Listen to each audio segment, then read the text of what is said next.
E agora, pergunto eu, com Geraldo Embaló, todas as sextas-feiras, depois das 17h30.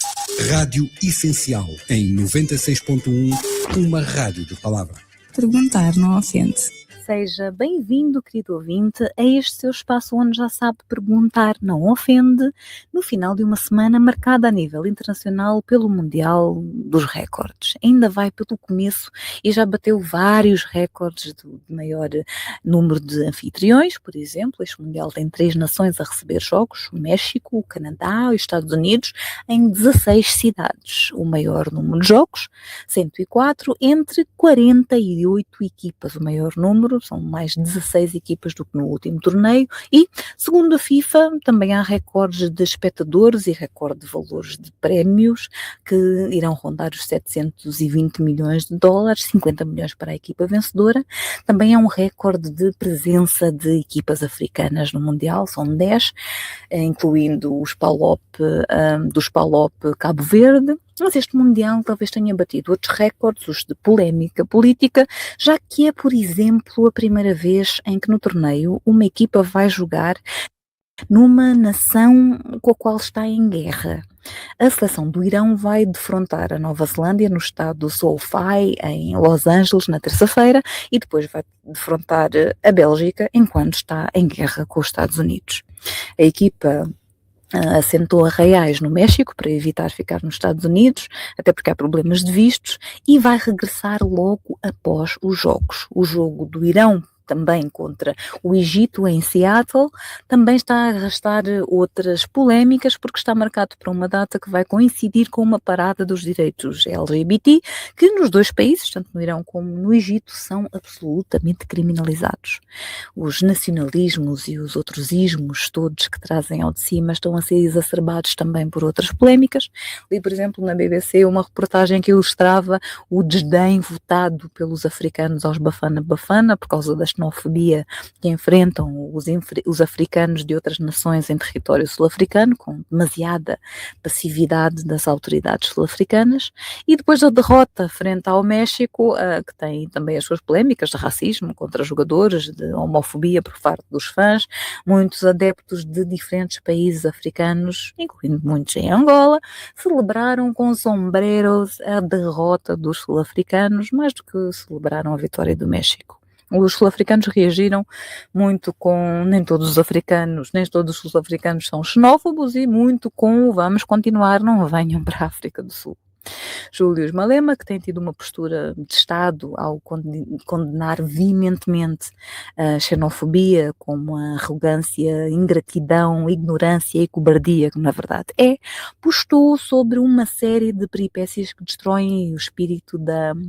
união transnacional que o Mundial visava promover, como a recusa do visto ao árbitro somali Omar Artan, a recusa de vistos a parte das delegações da África do Sul e do Irão, a revista com cães da seleção do Uzbequistão, a revista à delegação do Senegal, em que ficaram todos descalços, e diversos atrasos devido a análises de vistos que se arrastaram, incluindo de jogadores que vão entrar em campo no Mundial. Uns Estados Unidos em modo de protecionismo, marca Trump, não podia ter sido um anfitrião mais complicado para escolher para o Mundial de Futebol 2026, mas enquanto isso, entre nós, as fintas, os golos, as chamadas ao VAR e as polémicas foram outras. O VAR foi chamado pelos outros candidatos ao trono do partido que nos governa há meio século para impugnar a candidatura do chefe de Estado e do Estado de Coisas devido a alegadas irregularidades cometidas pela campanha do presidente que concorre à sua própria sucessão.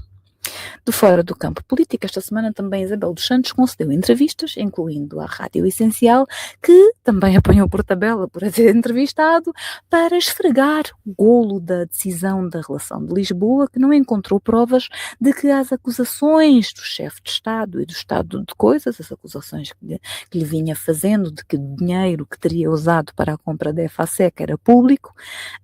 esfregou essa vitória, esse golo, na cara dos seus detratores, a começar pelo detrator que a acusou.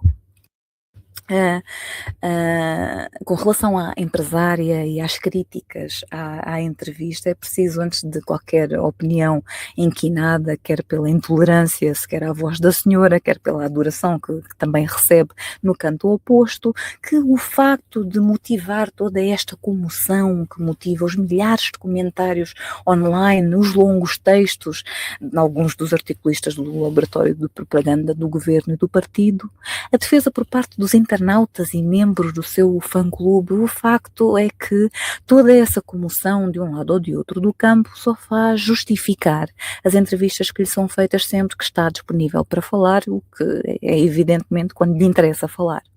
O facto de Isabel dos Santos criar toda essa celeuma que cria é sintomático da sua importância dentro do jogo político nacional, independentemente da opinião mais ou menos fundada que cada um nutra sobre a senhora. Os articulistas do sistema saíram em defesa da incompetência do chefe, fintando todas as palmas e vaias que a senhora ia recebendo para comprovar a validade das acusações que, enquanto chefe de Estado, na verdade não cabia ao presidente fazer. Continua a surpreender que não se mencione aquilo que é de princípio. O chefe de Estado carrega o peso do Estado que representa. Daí que, por mais execrável que o chefe acredite que seja um cidadão, usar o peso do Estado que representa contra um cidadão para fazer acusações, para fazer, pior, acusações que não tem como comprovar, para determinar sentenças, para criar rótulos, constitui sempre um ato de cobardia institucional, um ato particularmente feio para um presidente que se vangloriou tantas vezes da coragem que dizia ser precisa para o combate que dizia estar a travar. Um presidente da República deve ser presidente de todos, inclusive daqueles de quem não gosta pessoalmente, simplesmente porque um presidente da República representa um Estado inteiro com opiniões naturalmente diversas. E por isso deve ser estadista, um conceito que parece sempre ter escapado ao domínio do nosso chefe, sempre tão deselegante na sua postura de pugilista contra um indivíduo ou outro que habita na sua lista negra particular. Mas é o defesa, é o treinador, o atacante, o árbitro, o fiscal de linha, o VAR que temos e por todos os golos que marcou e que poderão ser revistos no futuro, não conseguiu em 2 mandatos golear a baliza que interessava, a baliza da melhoria da condição de vida da maioria dos angolanos, a baliza da pobreza, dos indicadores que têm importância de facto para a vida dos governados. Mas é com esperança sempre, querido ouvinte, que marcamos encontro aqui e até à próxima, na sua Rádio Essencial. E agora, pergunto eu, com Geraldo Embaló, Todas as sextas-feiras, depois das 17h30. Rádio Essencial, em 96.1, uma rádio de palavra. Perguntar não ofende.